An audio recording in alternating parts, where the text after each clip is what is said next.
এ পাশে কে কাকা? এটা আমার মেয়ে। ও তা আমাদের ডাকলেন কি ব্যাপার একটু বলেন তো। আর আমার মেয়ের এই বাড়িটা লিখে দেবো, মেয়েটা দিয়ে আমার বিয়ে করবে।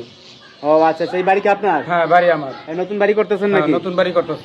এই ঠিকানা কোথায় এটা কাকা? এটা কোনাবাড়ি, গাজীপুর। গাজীপুর কোনাবাড়ি। কোনাবাড়ি। এখন ঘটনা হচ্ছে আপনার মেয়ের যে বিয়ে করবে তার এসে বিল্ডিং লিখে দেবেন। হ্যাঁ, বিল্ডিং দিয়ে লিখে দেবো। আপু জি, পড়াশোনা কতদূর করছেন? 9 পর্যন্ত। 9 পর্যন্ত পড়ছেন। তো এখন ঘটনা হচ্ছে এখন কি করেন আপনি? এখন কিছু করি না, এখন বাসায় থাকি। বাসায় থাকেন। তা আপনার আব্বা যে আপনার জন্য পাত্র দেখতেছে অনলাইনে, পছন্দ হলে বিয়ে করবেন? অবশ্যই করবো না কেন? যদি ভালো হয় তাহলে করবো। মানে কোনো সমস্যা নাই? না না, কোনো সমস্যা নেই। এখন আপনার আব্বা বলতে আছে যে বিয়ে করবে তাই নাকি বিল্ডিং দিয়ে লিখে দেবে। হ্যাঁ, যে আমারে বিয়ে করবে এই বাড়িটা লিখে দেবে। আপনার এমনি ভাই বোন নেই আর না? না, আপনি একাই? আম্মাও নাই? না। আমার মারা গেছে কতদিন আগে। তো 5 বছর আগে। 5 বছর আগে। আচ্ছা আচ্ছা, তো যাই হোক সমস্যা নাই। এখন ঘটনা হয়েছে যে কোন ধরনের ছেলে খুঁজতেছেন কাকা? একটু বর্দ, জানি লেখাপড়া আছে।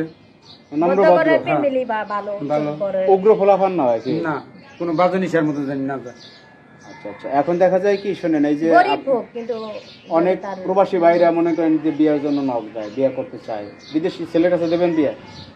যদি ভালো হয় তাহলে দিব আমি। আচ্ছা, আর আপনার তো একটা শর্ত ছিল মনে হয় যে আপনি গরজমাই থাকতে হবে। হ্যাঁ, হ্যাঁ, গরদামে বাসায় থাকতে হবে। থাকবো। মানে দেখা যায় যে আপনার ছেলে সন্তান নাই, বউ নাই, না, তো মেয়েটারে বিয়ে দিয়ে দেবেন, দেখা যায় মেয়েটা বিয়ে হয়ে গেল, তারপর তো আপনি একা হয়ে যাবেন। হ্যাঁ, একা। তো এই দেখা যায় বিল্ডিংটা লিখে দেবেন এই উদ্দেশ্যে যে এখানে থাকতে হবে। হ্যাঁ, এখানে গরদামে থাকতে হবে। তো মোটামুটি সয় সম্পত্তি আপনার আছে মনে হয় না? হ্যাঁ, সম্পত্তি আছে। গাজীপুর কোনাবাড়িতে কত জায়গা জমির অনেক দাম। হ্যাঁ। তো গরজামাই না থাকলে দেখা যাচ্ছে বিয়ে বিয়ে দেবেন না। না, আপনার কথা হচ্ছে গরজামাই না থাকলে মেয়ে বিয়ে দেওয়া যাবে না। না, মেয়েদের বিয়ে দেওয়া যাবে না। মানে সয় সম্পত্তি এগুলো দেখাশোনা করবে কেটা? হ্যাঁ। জামাই করবো। হ্যাঁ, ওই তো এই জন্য কি ঘরজামাই লাগবে। হ্যাঁ, তো আপনার মেয়ের তো আর কোনো সমস্যা আছে কি না? একেবারে বিয়ে শাদী হয়েছিল? না, বিয়ে শাদী হয় নাই। হ্যাঁ, বিয়ে শাদী হয় নাই আমার মেয়েরা। একেবারে বিয়ে শাদী হয় না। না, তো পাত্রপক্ষরে কি আর কোনো জিনিসপত্র দেবেন বিয়ে হইলে?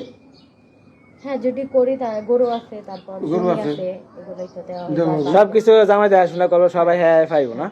মানে আপনাদের কথা যাতে হচ্ছে যে আমার মানে আমার বাবার পাশে দাঁড়ানোর মতো ওরকম ছেলে লোক সেই নাই হিসাবে তো। থাকবো। ছেলে হিসাবে যদি আমার আব্বুর পাশে থাকে তাহলেই হবে, আর আমার এটা কি আর কোনো কিছু লাগবে না।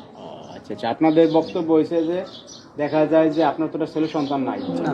এই জায়গা জমি বিল্ডিং কন গরু বাছুর যাই আছে এগুলো দেখাশোনার জন্য একটা লোক লাগে। হ্যাঁ। আপনার তো বয়স হয়ে গেছে, আপনি পারেন না। না। তো ওই সন্তান হিসেবেই মনে করেন এই বাড়িতে থাকবে, তারই সব। হ্যাঁ, তারই সব।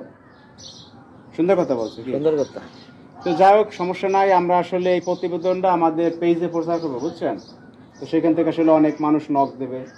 তো আমরা আপনার নাম্বারটা দিয়ে দেবো নাকি, ঠিক আচ্ছা, আছে? ঠিক আছে। তো দর্শক ভাইয়েরা, আপনারা যারা আসলে ভিডিওটা দেখছেন, এই আপু রয়েছে বিয়ে দেবে তার আব্বা, এবং বিয়ে করলে ঘরজামাই থাকা লাগবে এবং এই বিল্ডিংটা হচ্ছে তার নামে লিখে দেবে।